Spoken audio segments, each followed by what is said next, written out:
Hello mga kakarpentero. Baka may compressor kayo dyan.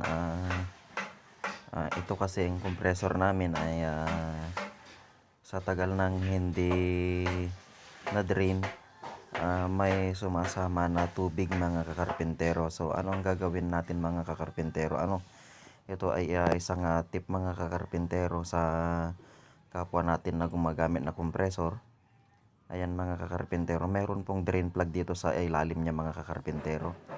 Ang gagawin lang po ninyo mga kakarpentero pag may sumasama na tubig sa sa air compressor nyo, ang gagawin lang po ninyo pag hindi pa ninyo na drain, i-drain lang po ninyo mga kakarpentero. May drain plug po dito sa sa ilalim niya.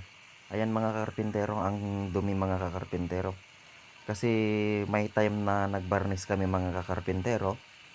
Ang issue po niya ay nung nag-top coat na kami, pagkatapos namin mag-top coat, nung natuyo yung top coat namin, magaspang mga kakarpentero.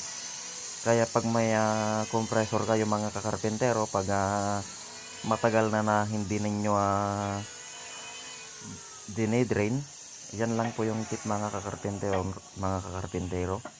at sana ay makatulong po mga kakarpentero. Ganyan lang po yung gagawin ninyo mga kakarpentero, para pag magpipintura kayo o magbabarnis kayo, malinis na malinis, para walang sasama na tubig mga kakarpentero. Ganyan lang po mga kakarpentero, napakasimple lang mga kakarpentero.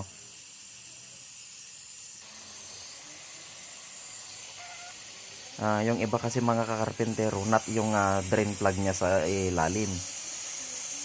Pero itong nabili namin na air compressor, kasi second hand, pinalitan nila mga kakarpentero ng gate valve lang yung ipinalit nila. Ayan mga kakarpentero, sana makatulong mga kakarpentero. Ayan, thank you for watching mga kakarpentero.